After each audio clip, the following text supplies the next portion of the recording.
Today I'm going to talk about public speaking. Well, actually ada dua hal yang memotivasi saya untuk membuat video ini. Yang pertama, request teman sejawat yang meminta saya untuk membahas tentang public speaking sebagai bekal mahasiswanya, and I think this is a very good point. Yang kedua, yang tidak kalah pentingnya adalah cerita seorang teman yang bekerja di perusahaan dekakon di Indonesia. Dia mengatakan bahwa perusahaan tersebut very appreciate individu-individu yang mempunyai kemampuan berbicara di depan banyak orang, alias public speaking. Nah, atas dasar inilah saya termotivasi untuk berbagi pengalaman saya ketika perform di depan banyak orang, dan mungkin terutama pengalaman saya nge-coach anak-anak dalam konteks ini mahasiswa, baik berbicara di dalam kelas maupun di luar kelas, dan yang terutama ketika mereka mengikuti kompetisi-kompetisi such as beauty pageant. So let's start from the definition. Public speaking, kalau di bahasa Indonesia kan adalah berbicara di depan banyak orang. Nah, ini merupakan komunikasi lisan, bisa berupa pidato, ceramah, atau presentasi. Then what to do? Okay, so what you have to do is preparation. Preparation is everything. With good preparation, you will be totally confident. And what happened to your audience if you are confident? Jadi jika kalian percaya diri, audience kalian akan merasakan kepercayaan diri kalian. Dan mereka akan percaya diri pada kalian sehingga kalian akan memegang kendali. Okay? So, what is the keyword? Preparation. Yes, persiapan. Jadi yang perlu kita persiapkan ada dua nih guys. Yang pertama secara psikologi, dan yang kedua non-psychology. Yang non-psychology ini saya lebih menitik beratkan pada materi. Baik, kita mulai dari yang pertama dulu, yaitu psychology. Ini lebih tepatnya percaya diri. Jadi bagaimana kalian percaya diri tampil di depan banyak orang. Rasa percaya diri ini bisa dilatih? Bisa. Dan memang rasa percaya diri ini harus dilatih. Dilatih dengan apa? Bisa dilatih dengan praktis atau latihan. Yang kedua dengan jam terbang atau experience. Jadi kalau kalian ini sudah terbiasa tampil di depan banyak orang, itu namanya kalian sudah berpengalaman, memiliki jam terbang yang tinggi. Saya kira untuk latihan tidak terlalu tidak terlalu ekstrim atau tidak terlalu di bawah santai saja begitu kali ya. Tetapi kalau kalian sebagai pemula atau sangat jarang sekali tampil di depan publik, kalian perlu melatih nih gimana cara bicara di depan banyak orang. Ada beberapa cara. Yang pertama itu self talk. Jadi berbicara sendiri. Kalian bisa bicara di depan cermin misalnya. Nah, ini hanya melatih daya bicara kalian. Apalagi kalau materi kalian sudah prepare nih, nah kalian bisa bicara atau mempresentasikan atau berpidato menyampaikan materi kalian itu. Kalian punya manuskrip, kalian latihan ngomong sendiri di depan cermin, gitu ya. Itu self talk, latihan ngomong sendiri kalian. Yang kedua, kalian bisa melatihnya bersama teman-teman. Ini misalnya kalian punya grup, let's say kalian punya tugas presentasi ya. Kalau presentasi biasanya working in group ya, bekerja di kelompok. Ini kalian bisa melatih kemampuan presentasi kalian di depan teman-teman. Nah, ini kan ada perasaan adalah konconi dewe, seperti itu kan, teman sendiri. Jadi ini akan mengurangi tingkat ketegangan kalian. Oke, jadi kalau kalian tegang, kalian nervous, ini akan mempengaruhi delivery, penyampaian. Nah, ini nanti kaitannya dengan percaya diri kalian. Dan yang paling penting, ini kalian mensugesti diri sendiri. Berpikir bahwa you can if you think you can. Nah, ini the power of mind. Jadi kalian itu bisa jika kalian pikir kalian bisa. Alah, ngomong kok. Nah, ngomong kok. Kalian sudah punya materi, kalian menguasai materinya, atau kalian mempunyai pengetahuan tentang apa yang akan kalian sampaikan. Jadi kalian bisa. Oke? Jadi just be you, be self confident. Kalau kalian suka berorganisasi, ini sebenarnya positive point. Jadi juga poin tambahan yang bagus yang bisa menjadikan sarana untuk kalian mengasah kemampuan berbicara kalian. Apalagi kalau kalian menduduki posisi ketua misalnya, yang mau nggak mau mengharuskan berbicara ketika ada rapat atau pertemuan-pertemuan lainnya. Yang kedua, non-psychology, ini tadi yang seperti saya sampaikan sebelumnya, jadi saya lebih menitik beratkan pada materi, yaitu isi materi dan teknik penyampaian materi. Untuk materi ini strukturnya umumnya sama saja, jadi biasa terdiri dari introduction atau pendahuluan, kemudian isi, dan penutup closing. Oke, jadi untuk pendahuluan itu kita bisa isi dengan salam, kemudian background menuju ke inti yang akan kita sampaikan. Kemudian masuk ke isi. Nah, isi ini adalah body of presentation. Ini kalau kalian presentasi, jadi inti apa yang menjadi tema yang akan kalian sampaikan. Kemudian kalau penutup itu juga umum, terdiri dari simpulan, kemudian rekomendasi, saran, dan jangan lupa salam penutup. Ucapan terima kasih itu juga penting. Oke, I will show you the possible language. Jadi ini nanti akan ada tulisan-tulisan yang memungkinkan kalian pakai untuk skrip di pidato maupun presentasi.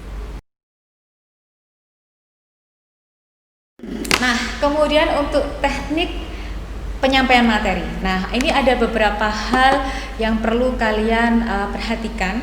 Sekali lagi kita kembali lagi ke awal, please be self-confident. Karena ketika kalian tidak percaya diri, kalian takut, kalian nervous. Oh, by the way, bagaimana untuk mengatasi rasa tegang atau nervous?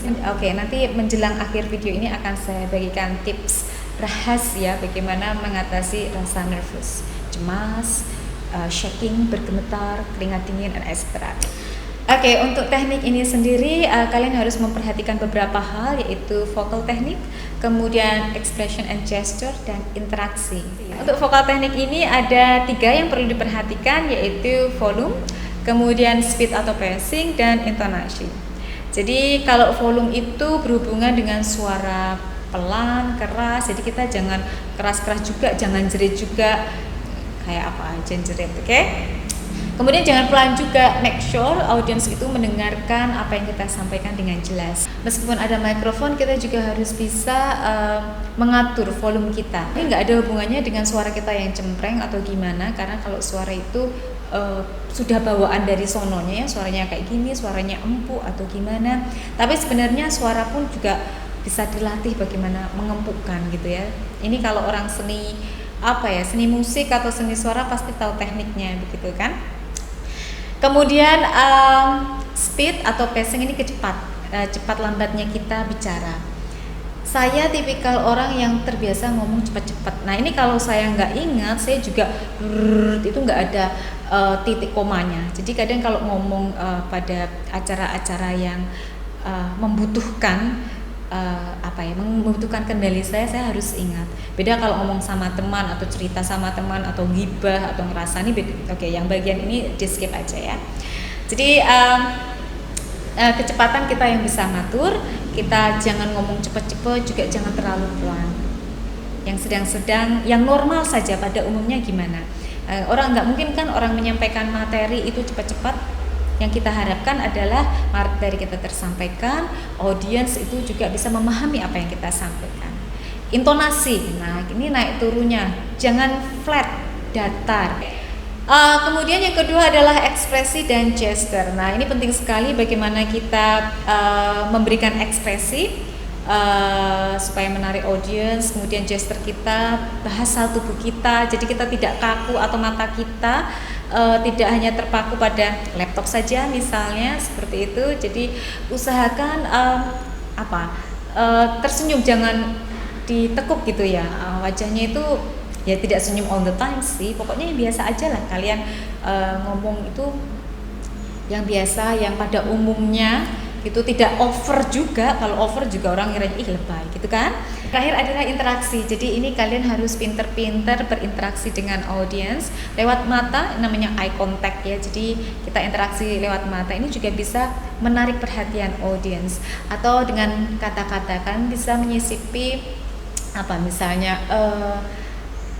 kalimat-kalimat yang memancing pertanyaan atau guyonan dari audiens. Meskipun misalnya kalau dalam seminar itu ada termintanya jawab sendiri ya, tapi tidak ada salahnya kalau kalian mau mencairkan suasana itu kalian lempari pertanyaan atau bisa kalian lempari candaan gitu ya, memancing tawa atau bagaimana. Karena pada dasarnya ketika kita kebanyakan dari kita itu kan berada di lingkungan yang tidak kaku gitu ya. Jadi saya kira baik saya maupun kalian itu juga suka berada di suasana-suasana yang tidak terlalu menegangkan. Jadi itu guys dari saya mengenai public speaking. Nanti akan ada tanya jawab, barangkali bisa menambahi apa yang belum sempat saya sampaikan tadi. Dan tadi saya berjanji bahwa saya akan membagi tips rahasia bagaimana mengatasi nervous. Perasaan tegang atau nervous itu sangat manusiawi ya, apalagi ketika kita menghadapi situasi-situasi yang membuat kita tidak nyaman. Apa saja, pasti kita ada perasaan yang deg-deg gitu kan, sampai keringat dingin. Nah ini di luar konteks kalian terkena AC atau apa ya, tapi memang ada yang memicu dari dalam tubuh sehingga kita mengeluarkan keringat dingin, kemudian bergetar, atau yang paling parah adalah bolak-balik ke belakang gitu kan. Jadi kalau kalian mau perform, mau pidato atau presentasi, buatlah diri kalian nyaman. Kalian sebagai orang yang beragama, kalian yakinkan diri kalian dengan berdoa.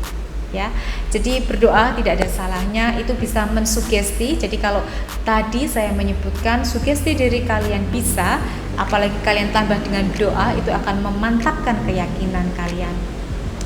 Kemudian yang kedua, jangan terlalu banyak minum air putih secukupnya. Kenapa?